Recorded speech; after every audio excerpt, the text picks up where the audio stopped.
ಮೇಲ್ಸೇತುವೆ NH75 ಚತುಷ್ಪಥ ರಸ್ತೆ ಕಾಮಗಾರಿ ಆಗ್ತಾ ಇದೆ. ಕಳೆದ 4 ವರ್ಷಗಳಿಂದ ಕೂಡ ಈ ಕಾಮಗಾರಿಯಾಗಿದೆ, ಇನ್ನೂ ಕೂಡ ಪೂರ್ತಿಯಾಗಿಲ್ಲ. ಬಹಳ ಮಂದಗತಿಯಲ್ಲಿ ಕೆಲಸ ನಡೀತಾ ಇದೆ. ಇಲ್ಲಿ ಒಂದು ಅಂಡರ್ ಪಾಸ್ ಇತ್ತು, ಕೆಳಗೆ ಹೋಗಲಿಕ್ಕೆ ಒಂದು ಸರ್ವಿಸ್ ರೋಡ್ ಇತ್ತು. ಈಗ ಆ ಸರ್ವಿಸ್ ರೋಡನ್ನು ಮುಚ್ಚಿದ್ದಾರೆ ಕೆಲಸಕ್ಕಾಗಿ, ಅಲ್ಲಿ ಕಾಂಕ್ರೀಟ್ ಆಗಲಿಕ್ಕೆ.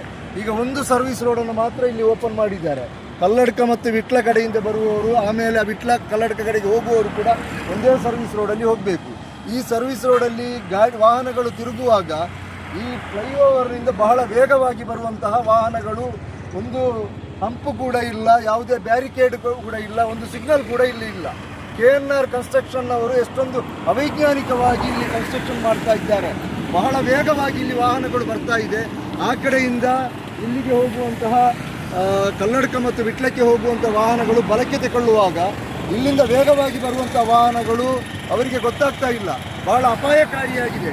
ಯಾವಾಗ ಇಲ್ಲಿ ಏನು ಬೇಕಾದರೂ ಸಂಭವಿಸ್ಬೋದು. ಆದ ಕಾರಣ ಪೊಲೀಸರು ಮತ್ತು ಸಂಬಂಧಪಟ್ಟಂಥ ಇಲಾಖೆ ಕೂಡಲೇ ಇಲ್ಲಿ ಒಂದು ಹಂಪು ಹಾಕುವಂಥದ್ದು ಅಥವಾ ಇಲ್ಲಿಗೆ ಬೇಕಾದಂಥ ಒಂದು ವ್ಯವಸ್ಥೆಯನ್ನು ಕೂಡಲೇ ಮಾಡಬೇಕು. ಜನರ ಪ್ರಾಣದೊಂದಿಗೆ ಚೆಲ್ಲಾಟವಾಡುವಂಥ ಕೆಲಸ ಹೆದ್ದಾರಿ ಪ್ರಾಧಿಕಾರ ಮತ್ತು ಇಲ್ಲಿರ್ತಕ್ಕಂತಹ ಗುತ್ತಿಗೆದಾರರು ಮಾಡಬಾರ್ದು.